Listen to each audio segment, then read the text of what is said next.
Mainly dry tonight, but rain will push into the west and spread countrywide by morning, with lowest temperatures overnight of 9 to 12 degrees. And now you're up to date on News Talk. Off the ball. Thanks to Screwfix.ie, championing the trade with a dedicated call centre. This is News Talk. Hello there, welcome along to Wednesday evenings Off the Ball. Wednesday, of course, means Wednesday Night Rugby. We've got Keith Wood with us as usual, and Brian O'Driscoll popping in for Wednesday Night Rugby this evening, so that's on the way after 8 o'clock. We will have Premier League action, including Manchester United Arsenal at 8 o'clock. Philippe Auclair will join us pre-kickoff to preview all that, and Richard Dunn will join us on the Monaco-Nice derby, which may not make much sense to you, but Richard Dunn lives in Monaco and goes to all the Monaco games. The reason we're talking about Monaco-Nice is that it's more the Thierry Henry versus Patrick Vieira derby, hence the interest. That's on this Friday night, so we'll see how both managers are getting on in the eyes of Richard. 53106 is the text number. We are at Off the Ball on Twitter. Richie's here as usual. Hello. Hey, Joe. And Johnny Ward's here. Looking forward to hearing Richard Dunn, one of the true legends of the game, really, in Irish football. It's true. And a gent as well. A gent, yeah. An absolute gent. Yeah, he's a good man. So he's out there. He goes to most Monaco home games. I mean, it is strange that we have Philippe Auclair talking about the Premier League action and Richard Dunn talking about the Monaco-Nice derby, but he's out there. He goes to most Monaco games, has a good feel for things. It seems, even though on the face of it Thierry Henry is not doing brilliantly, to be fair to him, the injury crisis is living up to its billing. A recent game against PSG had, of the squad of 24, 25, had 16 injuries. You were saying that earlier before we came on, and I was like, kind of reminded me of the, fool me once, shame on you, fool me twice, shame on me. How can that many players get injured? It just seems completely incomprehensible. Yeah, because they're meant to have a great facility and all the best people, and there's plenty of money, and they train up in the hills. And nothing will be left to chance in Monaco and the Principality. Yeah, I would think so. I was in Monaco once, a very strange kind of a place, Why so? Well, you're just, you're walking around as a tourist, and you're very obviously a tourist, as most people there are. And then it's just so small. I mean, you can't overstate how small it is. It's like, we think, it's like Dublin city centre. It's even smaller. It's just tiny. And you start to see the same dude driving his Lamborghini around, and you can only conclude he's just doing laps to be seen and be photographed by tourists. And because he's bored, he's just doing it for the attention. And then there's a bunch of tourists. It's one of those places watching. You feel poor. Oh, you sure do. Yeah. But you might feel richer for your poverty in a way, because like that life, it'd be very boring after a while. I spent time in the south of France, in Aix-en-Provence, which is really, really nice part of France. And I thought the people were they were products of their wealth. Put it that way. I'd say if you went to Marseille, you'd get a very different experience. Yeah, well, we did the whole kind of south of France, and you get to see various kinds. So the way it seems to work is if you're in the Monaco bloodline, and it's not as narrow as you might think, it's diverse enough, and you live there, you just get the wealth. You're just kept wealthy. They make all the money off the casino, and it's a tax haven, obviously, as well. And simple dynastical sort of system. Yeah, no, it's very simple. It seems to work quite well for them. I mean, if you're born in the right family, you're going to do very well, and you'll be looked after, and your kids will go to school with the other kids who are of a similar family, and you just get money from the state. The other kind of striking thing about it is, because it is a tax haven, I remember walking out from the casino, and it almost feels like a Hollywood set in that there's zero litter. Like there's not even a there's not even chewing gum that's been stood there. Yeah, exactly. Like Malahide. Outside Gibney's. So it's like a Hollywood set. And all the apartments, this could be 7 or 8, 9 o'clock in the evening. There's no light in the vast majority of the apartments. Would you live there? Oh, no way. But there's no light because nobody is actually there. Yeah. They're just not. It's a residence. It's a business. It's like Johnny Ward Inc. is there, so he can funnel his tax through there. Yeah. So it's empty, and for a huge percentage of the place, there's no lights on. I used to like Pyongyang. I used to live in the IFSC, and that was a strange experience because it was just so dead at night. Like nothing happened. and it's probably still the same. Like, it is. I live near there, and it's the exact same at night. It's just it shuts down almost entirely. And the bars were like so moribund 5 nights a week, and they weren't much better at the weekends. It was just like a place where was convenient in terms of where you worked, but it had no soul whatsoever. Like, sorry, CJ Haughey, but it just... Sorry, he's dead. Yeah. He didn't build it for soul. He didn't build it for Seoul. Didn't do many things for Seoul, to be quite honest. No, but yeah, strange. I prefer living in the heartland of Dublin 8. Is that right, yeah? The heartland of Dublin. A more authentic place, as Johnny Ward. You're real. You're like J-Lo. I mean, I was walking past the Paddy Power on Mead Street there. Other bookmakers available? Recently. Yeah, there are on Mead Street. I think there are 3. And there was just like a traffic jam with just a horse and cart, just kind of horse looking into the Paddy Power shop. And you're in danger of heading down Partridge territory here, to be honest. yeah, it's Eyebrows just on their cheeks. it's like a throwback to another era, that part of Dublin, but it's kind of cool for all of that. It's going to become very, very hip as well. I was just about to say, you're about to be bought out of there. Like no, don't worry. Dublin 8's days are number 2. Stony Batter is gone that way, and Mead Street, Francis Street is going that way. Stony Batter's gone. That ship has sailed. Yeah, those days are over. How do you know somebody lives in Stony Batter? They tell you. They bloody well tell you about it. They really do. I tell you one thing though, they want to sort out the roads in Stony Batter. As a cyclist, they're absolutely appallingly bad, like so bad. But they're quote unquote authentic. Yeah. Well, cool. Dublin's quirks and streets are just not compatible with cycle lanes. No, it's actually blame there's a claim, Joe. Just remember that. Where there's blame, there's a claim. Yeah. You can be a rich man from a broken ankle. But even look how narrow the quays are. Mental. Part of the reason I cycle around Dublin is because it's so bloody dangerous. It's actually a bit of a thrill. Like, it's so dangerous. And my front and back cycling through town for kicks. My front and back lights were stolen over the weekend outside of Newsround. But you know, you look at it and it's like the bike wasn't. They stole your lights. They did. You're trying to blame us by implicating the whereabouts of that. It was outside Newsround. What would they do with your lights, really? I mean, I'd say what would they do with the back lights of a bicycle? They were honestly worth about 5 nicker, I'd say. Like, why didn't you just go ahead and rob the bloody bike while you were there? Like? You'd respect them then. Yeah. There was another time when I was working at the Irish Independent. My bike lock was stolen, but the bike wasn't. And I could never figure out what happened there. That's interesting. Yeah. And everyone was like, you just didn't bring the bike lock in, did you? And I was like, no, I definitely did. And what I imagined was, like, John, as we're going to call him, in the middle of his heist, was spooked and just did a runner, but forgot to leave the bike lock back. He's like, well, I didn't get the bike, but I did get the bike lock. So, like, it was probably the same the weekend where, like, the 2 dudes meet up in some sort of scenario and they're like, well, how'd you get on? Oh, yeah, the bike was a bit of hassle, but wow, look at this. I have, like, a back and a front €5 at max, I'd say, lighting system. A bit of a mystery, all right. And why is cycling around Dublin so dangerous? Lack of bus lanes, and I suppose the roads are terrible a lot of the time. And I've gotten out of this now with the generally reckless behaviour of cyclists as well. And I think the guys, Deliveroo and those guys, like, the complete disregard for the rules. Like, it's way out of order. Like, and it's given cyclists a bad name. And, like, if you talk to a taxi driver about cyclists, he's odds on to give out, and he's probably right. You know, they just complete ignorance of the rules, as if, like, oh, sure, it doesn't matter. I once went through a traffic light on the South Circular Road, and the cops pulled me over, and they were like, and I was like, I remember the same day I was a bit unwell the same day, should we put it that way, and I got a bit of a heart pounding situation, like, what's this about, like, and they go, you just went through a red light, and they just brought in kind of regulations at that time, I think, to clamp down on cyclists, and I kind of made it my mission that I wasn't going to do that again, and in general I just stopped. I just don't go through red lights anymore. So what will happen to you if you go through a red light on a bicycle in front of a guard? Stop you. He's long odds on not to give a damn, which is fair enough, but, like, when I spent time in Iran, and the traffic works over there by complete ignorance of the traffic lights. They're completely ignored, so traffic is flowing the whole time. So if you're a cyclist in that situation, fine, you can ignore, but not in Dublin, just because you're delivering, like, you know, a Ruby Murray to somewhere in, you know, Malahide. I just mentioned Malahide. That's curry there, Joe. But Iran, if anyone, it's probably a long shot anyone can actually relate to what I'm talking to here, but when you're crossing the road in Iran as a pedestrian, the traffic doesn't stop.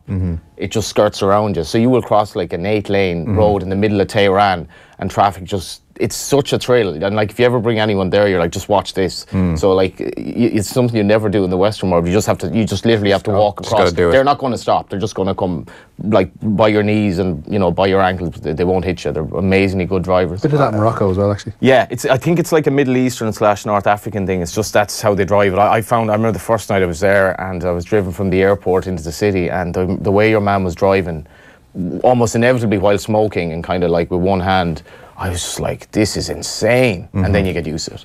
Well, like everything, I'm sure they're good drivers and good at crossing the roads. And as great a consequence. people, much better than the Western media would have you believe. I believe that as well. Why were you in Iran? I was just on the market for a holiday, and I was like, let's go somewhere obscure. And on the way I had to get 2 buses. I was living in Inchicore at the time, 78A into town, and then the bus to the airport. So I left my bag on the 78A, got to the airport, I was like, oh, I've no clothes. So I was on the way, like, I was like, okay, I'll buy clothes over there. And then I was on the way got off in Istanbul, had 4 hours to stop off in Istanbul before the Tehran flight. So I did what you do in Istanbul. I went in and I had a kebab, and it was lovely. Came back, and then I was reading my Lonely Planet coming to the end of it as we probably entered Iranian airspace. And the Lonely Planet guy tells me, your ATM card and Visa card is effectively useless in Iran because of Western sanctions. So I was like, but I only have like 20 quid on me. So I'd no clothes, I'd no money. I knew no one over there, not a soul. And it was the best holiday I've ever had. Because you just had to I sold my camera to a Korean whose camera had been stolen. Met an English guy who accompanied me for a couple of days, and he gave me like 100 quid. It was incidentally called David Batty. Always an easy name to remember. And the most memorable part of the trip was we were getting a 13-hour bus to Shiraz from Tehran, and that's a long bus ride, like 13 hours. But the rail system over there wouldn't be great. Like, but when the two of us, myself and David, got on the bus, all the window seats were taken. So this Iranian guy just gets up and he goes, "Are you sitting together?" And he goes, oh. I go, yeah, but it's fine. He goes, no. So he gave up his window seat so we could sit together, and I've been friendly with him ever since. Great trip.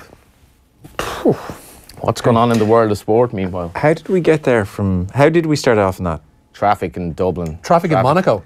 Monaco. We started off on the Nice-Monaco derby. That was a hell of a journey. Probably over by now, is it? There you go, kids. That's a tangent. Wow.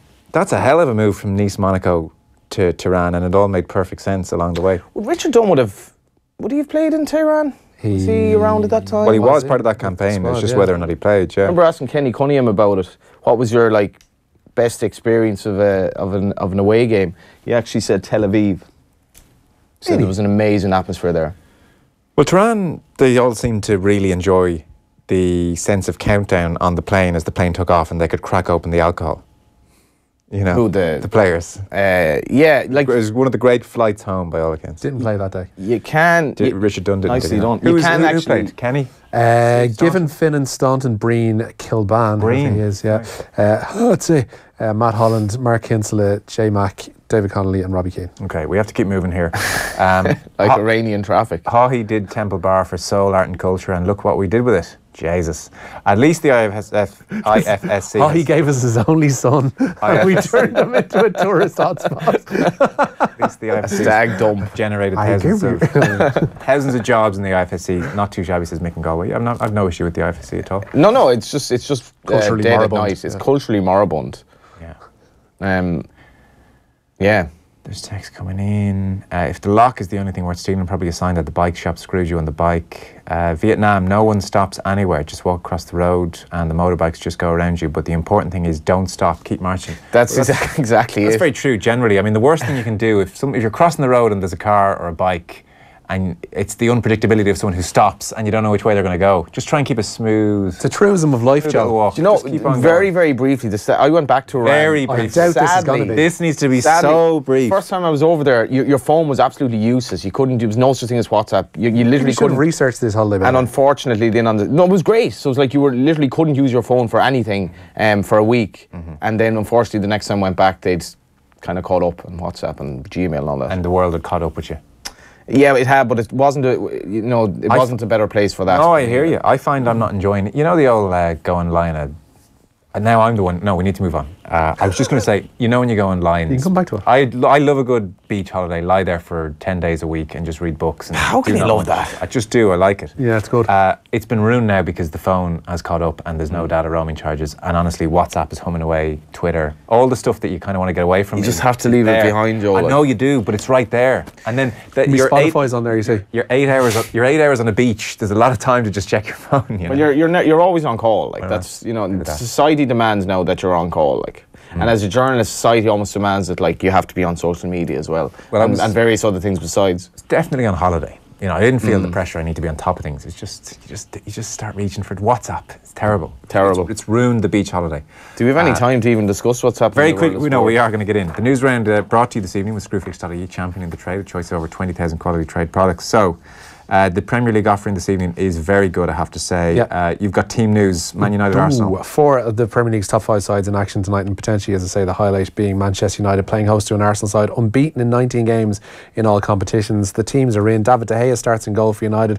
It looks like they're going with a back 3 of Eric Bailly, Chris Smalling and Marcus Rojo, with Diogo Dalot and Matteo Darmian as the wing-backs. Ander Herrera and Nemanja Matic are in midfield, and in front of them, Jesse Lingard and Marcus Rashford, who flank Anthony Martial. For Arsenal, Bernd Leno starts in goal. Hector Bellerin, Shkodran Mustafi, Socrates Papastatopoulos, Rob Holding and Sead Kolasinac are their back 5.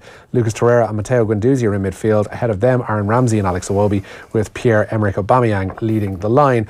Elsewhere, Liverpool will look to close the gap on leaders Man City to 2 points when they travel to Burnley. 7 changes from the side that started the Merseyside derby win on Sunday. Keita is in. He is. He has to have a big game. He's just not really done it so far. Hasn't fired. Alisson starts in goal. Joe Gomez at right back, as he was in the Champions League away to PSG. Virgil van Dijk and the incoming Joel Matip in the centre half. Alberto Moreno comes in for Andrew Robertson at left back. In midfield, Jordan Henderson, James Milner and the aforementioned Naby Keita. And then the front trio, which is not a familiar looking one, Xherdan Shaqiri, Daniel Sturridge and the hero from Sunday, Divock Origi. For Burnley, Joe Hart, Phil Bardsley, James Tarkowski, Ben Mee and Charlie Taylor across the back. Johan Berg Gudmundsson, Jack Cork, Ashley Westwood and Robbie Brady across the midfield, with Ashley Barnes and Chris Wood giving the aerial attack for Burnley. For Kelvin Davis will be in charge of Southampton for their meeting with Tottenham at Wembley. The Saints today appointed former RB Leipzig boss Ralph Hasenhüttl on a 2.5-year deal to succeed Mark Hughes. Saints chairman Ralph Kruger says today that Hasenhüttl embodies the passion, structure, communication, skill set, work ethic and appetite for growth that they strive for in our capitalised Southampton way. I read that earlier. Obviously that's a load of PR guff. This is the greatest hogwash ever. Hasenhüttl does seem to be really highly regarded. Did a pretty amazing job at Leipzig. Great job at Ingolstadt as well. And has been described as, I saw Sky Sports, it was kind of an irritating thing to do, Sky Sports News, they said, and Hasenhüttl has been described as an extraordinary person.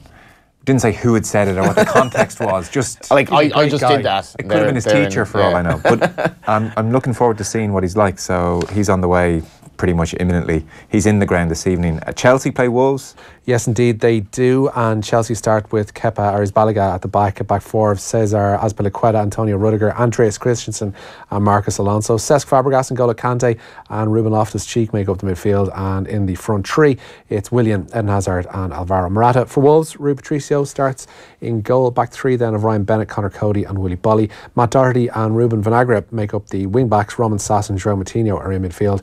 Morgan Gibbs-White, the 18-year-old, Diogo Jota and Raul Jimenez are up front for them. Elsewhere tonight, Claudio Ranieri and Fulham welcome his former side Leicester to Craven Cottage, and at Goodison Park, Everton take on Newcastle. We've quite a few players playing tonight. Yeah, not bad. Robbie Brady, good to see him starting. We'll give you updates right across the evening. We've got reporters at the grounds. We'll talk to Philippe Auclair, specifically more so about Man United against Arsenal. That's coming up after the news round. It has been no less than 82. That's 82 league and cup matches since we've had benches without either Ferguson or Wenger. So the last time Arsenal played United was August 1986. Wow. Extraordinary thing. We won't see them again. 86. Anytime soon, no. What age were you then, Joe? 1.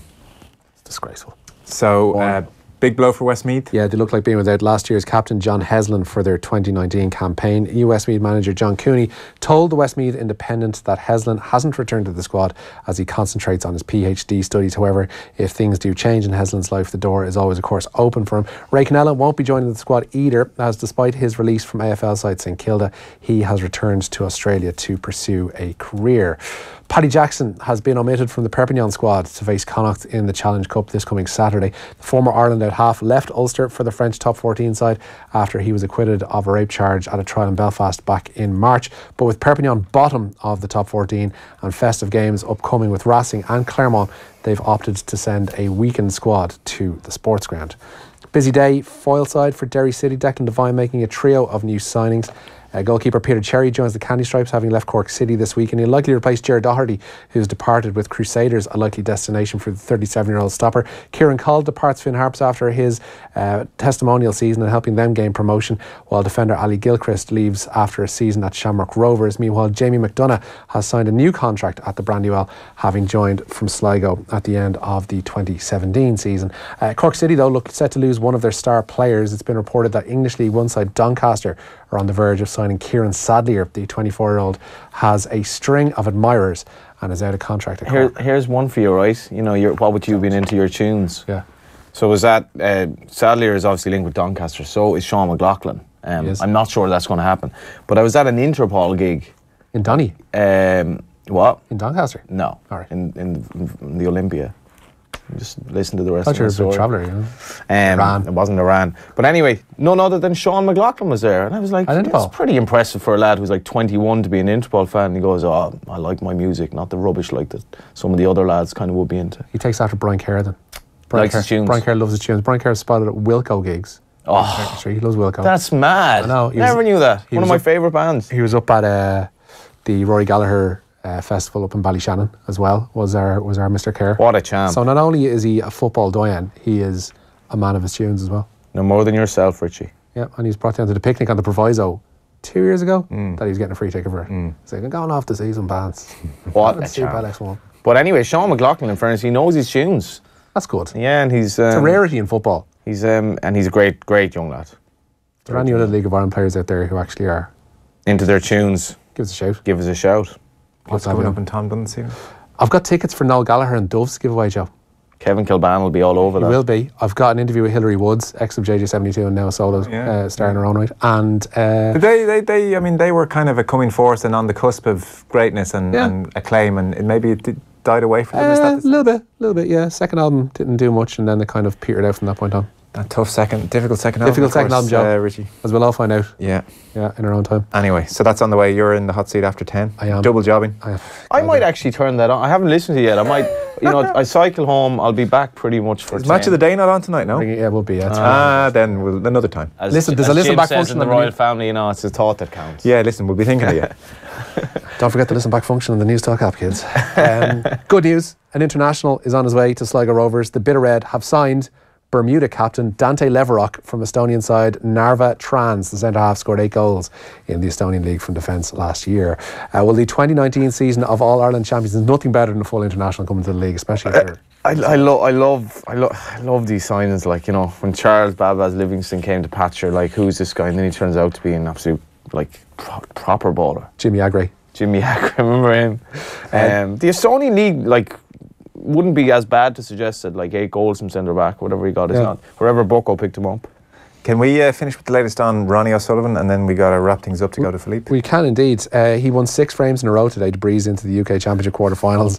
The Rocket came from a frame down news report ever to beat Jack Lazowski 6-1 in York. Stephen Maguire came from 4-0 down to beat world champion Mark Williams 6-5. And this evening, just underway, in fact, Mark Allen is taking on Neil Robertson. I won't lie, listeners. The truth is there's very little news today, so we were just talking trash. Once was on a poker table with Mark Allen. We were trying to camouflage the fact that it was fake news. You were who? I was once on a poker table with Mark Allen and I finished second to him. And he absolutely, like, he did nothing but bluff for the whole game, but he was one of the going nights. Lovely guy. And is he good? No, he was just a complete bluffer. But when he bluffed, he won. And I was like, God, your attention span wasn't great there. And he says, like, yeah, it's kind of, that's my problem in snooker. It's just keeping. Is that right, yeah? Keeping focus. I can see how. He's such a talented player. I can see how. And he I'm told he reliably that he could have a chance to win the World Championships this year. Okay. So on the very brief point, and we'll go to Philippe on the poker front. I was listening to Bill Simmons interviewing Matt Damon recently. Did you listen to that? It was good. It's really, really good. But Toby Maguire is legitimately world class at poker. The actor. He makes more of his money now through poker than acting. So is David Mitchell's wife, Victoria Corrin, who presents Only Connect. She's great at poker. Right. She's won tournaments. Right. Okay. It's a great game. Yeah. I believe one of our colleagues, he's recently bought a house and he's mooting the notion of a poker school. Oh, grieving. Very good. So I'm looking forward to that. God. That is the news round for this evening. There's not too much going on, to be honest. It's mainly about the Premier League. After 8 o'clock, we'll have Brian O'Driscoll and Keith Wood in studio. We'll have Richard Dunn in the football show talking Henry versus Vieira. And up next, it's Manchester United at home to Arsenal. Philippe Auclair is with us in a moment. Off the ball on Newstalk. Thanks to Screwfix.ie. Championing the trade with a choice of over 20,000 quality trade products. Ah, Christmas. A time for giving. A time for family and friends. A time for creating memories. It can also mean bickering, brawl.